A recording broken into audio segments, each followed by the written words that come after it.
Bless him, Lord. Bless him, Lord. The definition of a statistic is a fact or a piece of data from a study of a large quantity of numerical data. I find it funny that a statistic is a fact, and I'll tell you why. Statistically, more than half of people who grow up with an alcoholic parent end up being an alcoholic.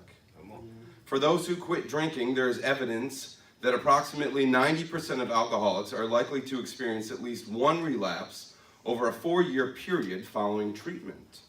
For those who quit drinking, 90%, that's not a really good chance. But I'm willing to bet that prayer and the healing power of God was not taken into consideration during that study.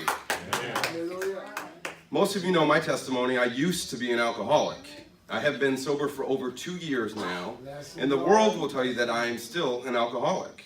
But I am here to tell you that I am no longer an alcoholic. Because the Bible says that who the Son sets free is free indeed. The Bible says nothing will change the fact that you're an alcoholic. And I'm here to tell you that nothing will change what God says. Therefore, that sets up part 1. The title of this message is You Have a New Name. And part 1 is Your Resume Doesn't Qualify Your Calling. I want to thank Pastor for touching on it this morning. That's what you call confirmation. Genesis 17, 15, and 19. And God said unto Abraham, As for Sarai thy wife, thou shalt not call her name Sarai, but Sarah shall be her name. And I will bless her, and give thee a son also of her. Yea, I will bless her, and she shall be a mother of nations. Kings of people shall be of her. Then Abraham fell upon his face, and he laughed, and said in his heart, Shall a child be born unto him that is 100 years old? And shall Sarah, that is 90 years old, bear? And Abraham said unto God, Oh, that Ishmael might live before thee. And God said, Sarah thy wife shall bear thee a son indeed, and thou shalt call his name Isaac, and I will establish my covenant with him for an everlasting covenant, and with his seed after him. Genesis 18, 9 through 15. And they said unto him, Where is Sarah thy wife? And he said, Behold, in the tent. And he said, I will certainly return unto thee according to the time of life. And lo, Sarah thy wife shall have a son. And Sarah heard it in the tent door which was behind him. Now Abraham and Sarah were old and well stricken in age, and it ceased to be with Sarah after the manner of women. Therefore Sarah laughed with herself, saying, After I am waxed old, shall I have the pleasure, my Lord being old also? And the Lord said unto Abraham, Wherefore did Sarah laugh, saying, Shall I of a surety bear a child, which am old? Is there anything too hard for the Lord? Amen. At this time appointed I will return to thee, according to the time of life, and Sarah shall have a son. Yes. The Lord. I want to point out that they both laughed, because, you see, the resume, it doesn't set this old couple up to have a child. Right. Genesis 21, 1 through 5. And the Lord visited Sarah as he said, and the Lord did unto Sarah as he had spoken. For Sarah conceived and bare Abraham a son in his old age, at the set time of which God had spoken to him. And Abraham called the name of his son that was born unto him, whom Sarah bare to him, Isaac. And Abraham circumcised his son Isaac, being 8 days old, as God had commanded him. And Abraham was 100 years old when his son Isaac was born unto him. 100 years old and 90 years old. That is not the resume of a couple about to have a baby.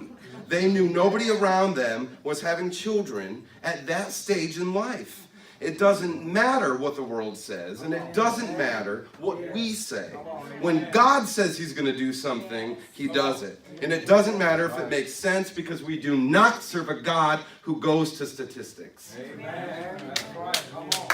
Part 2. Your past doesn't predict your future. Amen. Genesis 32, 22. And he rose up that night and took his 2 wives and his 2 women servants and his 11 sons and passed over the ford Jabbok. And he took them and sent them over the brook and sent them that he had. And Jacob was left alone, and there wrestled a man with him until the breaking of the day. And when he saw that he had prevailed not against him, he touched the hollow of his thigh. And the hollow of Jacob's thigh was out of joint, as he wrestled with him. And he said, let go, for the day breaketh. And he said, I will not let thee go, except thou bless me. And he said unto him, what is thy name? And he said, Jacob. And he said, thy name shall be called no more Jacob, but Israel. For as a prince hast thou power with God and with men, and hast prevailed. And Jacob asked him and said, tell me, I pray thee, thy name. And he said, wherefore is it that thou askest my name? And he blessed him there. And Jacob called the name of that place Peniel, for I have seen God face to face, and my life is preserved. And as he passed over Peniel, the sun rose upon him, and he halted upon his thigh. Therefore the children of Israel eat not of the sinew which shrank, which is upon the hollow of the thigh unto this day, because he touched the hollow of Jacob's thigh in the sinew that shrank. Who was Jacob wrestling with up on that mountain?